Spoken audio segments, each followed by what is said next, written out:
got my torch. Okay. See that lit? There we go. Now we just got to shrink it.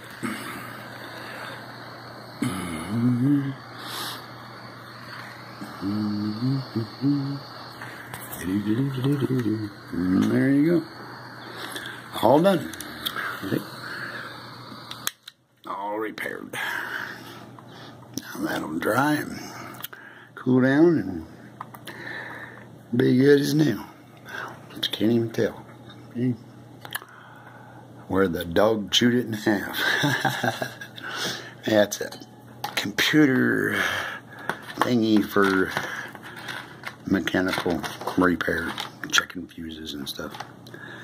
That's what that little doohickey is. And this here is just little alligator clamps. See, they're just magnets. It holds the stuff together so you can solder it. It's pretty nifty little thingy. You can put it in any kind of arrangements, and then I got all kinds of different ones. Okay, that's it.